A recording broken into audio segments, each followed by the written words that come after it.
We start with Georgia lawmakers taking part in a growing effort to remove President Donald Trump from office. For what purpose does the gentleman from West Virginia rise? I object. Today, House Democrats introduced a resolution calling on Vice President Mike Pence to invoke the 25th Amendment. The effort, immediately blocked by Republicans, will go to a vote tomorrow.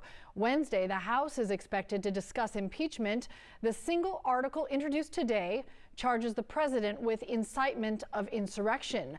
Newly elected Democratic Congresswoman from Georgia, Carolyn Bordeaux, among about 200 lawmakers reportedly co-sponsoring the articles of impeachment. She said, quote, "The outgoing president of the United States has incited an insurrection and attempted to overthrow the results of a free and fair election. If these actions do not qualify as impeachment in the eyes of my colleagues, then I don't know what would." Joining her call for impeachment, fellow representative from Georgia, Congressman Hank Johnson. He says we are in a battle for our democracy.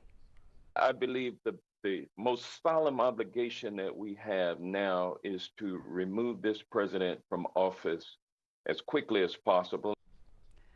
A just-released poll from Quinnipiac University finds that 74% of Americans say U.S. democracy is under threat. 56% say they hold President Trump responsible for the insurrection. 52% think he should be removed from office.